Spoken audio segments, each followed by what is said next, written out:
Hey, Snack Pack, snacking here, putting the filler in your chicken, if you know what I mean. Wait, none of you know what I mean because that's an inside joke. The team was hanging out, we got to talking, and someone mentioned that Subway was 50% filler and on their chicken, so apparently McDonald's has more chicken than Subway does in their chicken. I guess chicken's not chicken, it's chicken-esque. And I mentioned how much I like chicken-esque, and anyway, I told someone that I'd do this. So yeah, we're putting the filler in our chicken.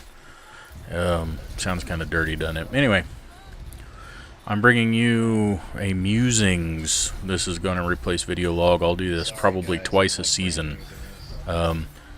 Definitely at the end of one season, beginning of another for recap and goal setting. And then I'll probably do one mid-season, just talk about how I'm doing, where I'm at. But I'm trying to. What am I trying to do? I'm trying to focus. I'm trying to focus our attention not on stats, even though I will talk about my stats a little bit. I'm really trying to focus on what's going on with all of the news and the meta, and so there's many websites out there.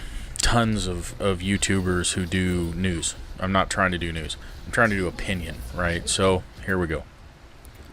First off, Hanzo. He's Hanzo. He's still Hanzo. He's not any different than he was, really. People are talking... With the increased arrow speed, he does have some accuracy, so you're going to get hit more. But I don't... And the storm arrows... You know, they've been recently nerfed. They were dropped 10 points an arrow. That helps because he's not building up his ult as insanely fast as he was, but he still gets ult pretty quick. But really, you play against him the way you always did. If you want to not get killed by Hanzo, then stay behind a shield, stay around a corner, and you counterplay him. Get a Winston, get a Widow, get something he can't fight against, right? Brigitta helps.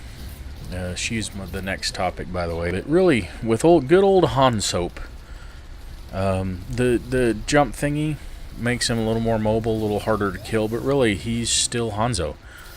If you get someone with godlike aim, you're in trouble, and otherwise, I haven't noticed that we play against him really any differently.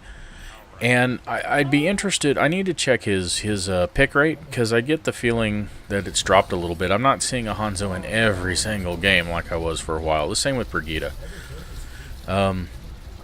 Speaking of which, the Maiden of Mayhem, the Princess of Pugilism, Brigitta, Brisket, Baguette, Ballsack, whatever you want to call her. Apparently her pick rate has dropped from a 90% pick rate to like a 30% pick rate. So people are figuring out that she's not the end-all be-all of all things, and then people who want to play her are playing her, and people who kind of played her just to dip the toe in the water, they've kind of stopped. So we're not seeing her in every game, thank God, because she's confusing, right? She's a support, but who doesn't play like a support. So team comps, I mean, I got into this fight with a guy because it was Mercy and Brigitta, and sometimes I just didn't enough healing, so I went Moira. And I told him I went Moira because I didn't think there was enough healing, and he thought I was an idiot, and I thought he was an idiot, and we called each other idiot, and moved on down the road, and that was a loss. But what are my thoughts on Brigitta? Number one, sucks to be Reinhardt, or really any other tank who faces her, because she's nasty to fight against. You know, as Diva, you can charge in on those supports. She will stun you if you charge. You need to counterplay her just like you counterplay anything, right? So if the Brigitta's tearing you up, you need to get a Junkrat, you need to get a soldier, you need to get something with range, and keep her shield down. Tear her up. She can't shield bash if her shield's down, right? And that's how she needs to be handled. Get at range, beat the crap out of her. But I've heard, especially in the elo I play at, which is, as most of you know, high silver, low gold, I've heard people say she's overpowered. She's not. But she is there to counter certain things. If you're Genji and you're getting the shit kicked out of you, as you should, by Brigitta, because she will absolutely shut you down, then maybe you need to not play Genji, you dumbass. Pick something else. Pick something that she can't fight against. Pick a Junkrat to tear down her shield. Pick a soldier so you're out of range. Pick something other than Genji, right? That's something that drives me crazy about Overwatch is people don't pick roles. And we'll talk about the role select that's coming here in a minute, but people don't pick roles, they pick heroes. They're like, I want to play Doomfist, and I'm going to play Doomfist, that's what I'm going to do. I don't give a shit what anyone else wants, I want to play Doomfist. It's not, I want to be Damage, right? It's, I want to be Doomfist, and there is a difference there. If you want to be Damage, then you have almost 20 characters, I think, that you can choose from, right? Because on the PTR, they're all shoved together now, aren't they? Blizzard has stopped trying to do this. We've got defense heroes and offense heroes. No, they're just all damage. They all do damage. Pick one, right? And if you're countered, pick a different one.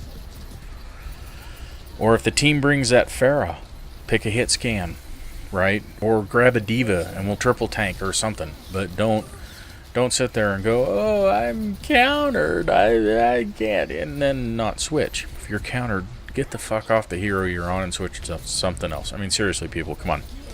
You should be playing a role, not a hero. But that's just me complaining, because, you know, we've all been here. So, Symetra. Now, I haven't gotten a player yet. Sadie, one of our teammates, has gotten a player a couple times.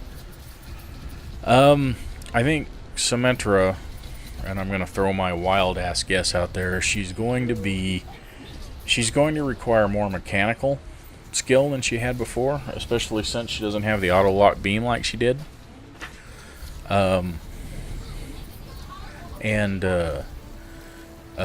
She's going to require a lot more thought than I think she did before. I mean, Symetra already required a lot of strategy, because you had to set her up, you had to know where she was gonna. You kind of had to figure out where your enemies were going to come from, what's the best place to set up the orbs, do you want the teleporter, do you want the, the shield gen, whatever. You had a lot of thought with Symetra, and I think you're going to have to think even more. I think Symetra is going to be the clever person's hero, honestly, and they're going to get tons of use out of that, right?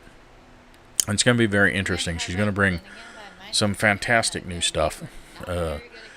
Her kit has been completely reworked. It's going to be fantastic. I think it's going to be a lot of fun to play with, and I think it's going to be a lot of fun to play. It's going to keep you on your toes.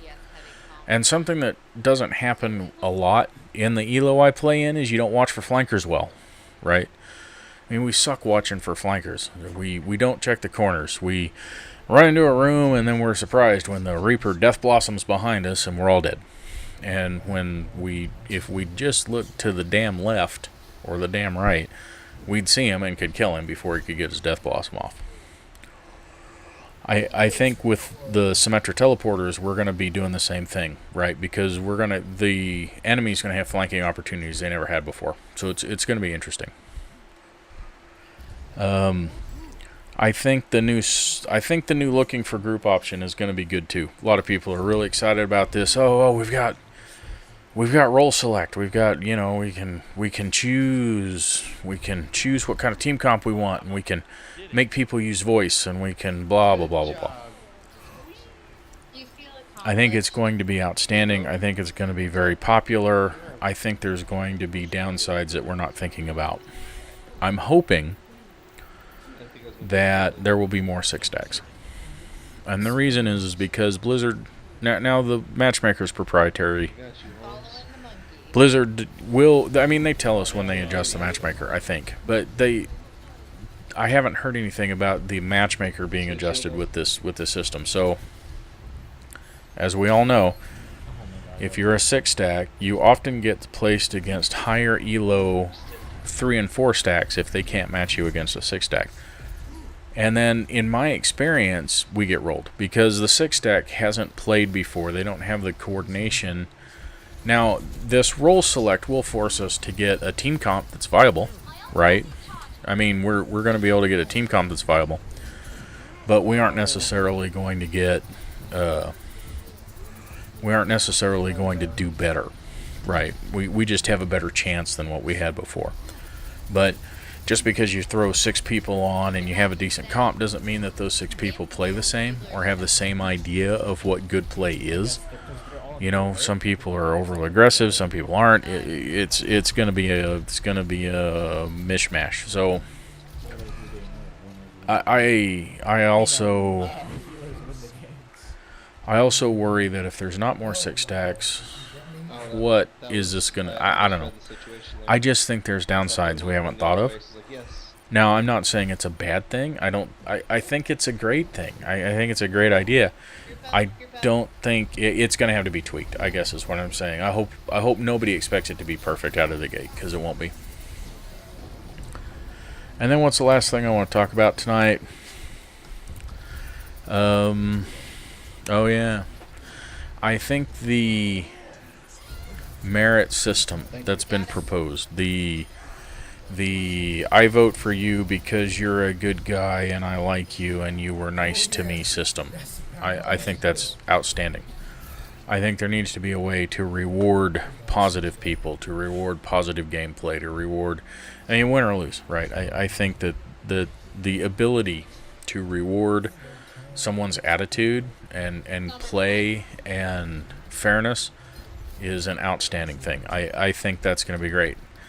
However, people today just leave the match, right? So I know you get rewarded for voting. I'm wondering if that reward is high enough for people to actually stay in the match. And what I've seen posted from Jeff Kaplan is that you don't go into a match until all of the cards and all of the voting and all of that crap is done, right? You don't even queue. So people leave the match and then they immediately try and queue up, but it makes no difference in your time to get into another game. The play of the game still has to play, the cards still have to show, the voting still has to be done before you get put into another game, right? Before you even get in the queue for another game. So with the number of people who don't stay around to vote, who don't stay around to do those things, I'm wondering if this will be popular. I hope it is. I really do. Because I think it's an outstanding idea, and I hope people will use it, and I hope people will benefit from it. And I hope the community will improve, and the game will improve for everybody. So, anyway, good stuff on the horizon. I think it's going to be a lot of fun. Not that anybody cares what I think, but again, for those of you who are new to the channel, I do this for my own sake. I found it very, I quit doing these video logs, musings, as I now call them, because I didn't think anybody cared. But then when I went to set my own goals, it was very helpful to have these in my archive, to go back and look at them. So again, you'd think this is for you, but really it's this whole channel. It's all about me. It's all for me, folks. So screw you guys. I need this. Anyway, let's take a look at stats real quick. Again, I'm not dwelling on stats in these anymore.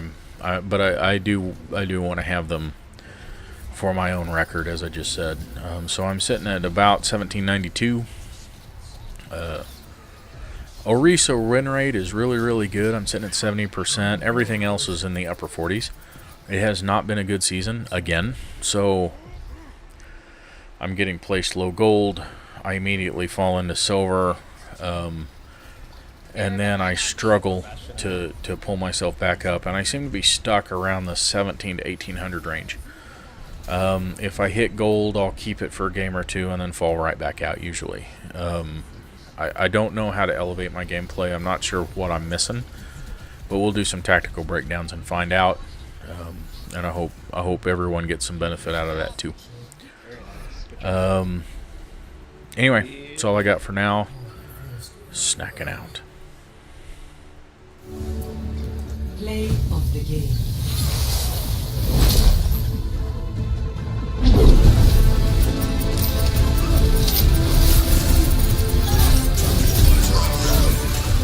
Double kill. Triple kill. Did that guy really just say we have a Smurf? Oh my god. That's the funniest damn thing! Dad, print screen that!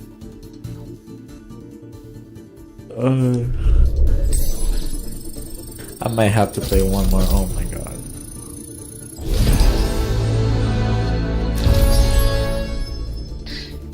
Dad, did you print screen that? Alright, it's recording. Oh my god, I'm living.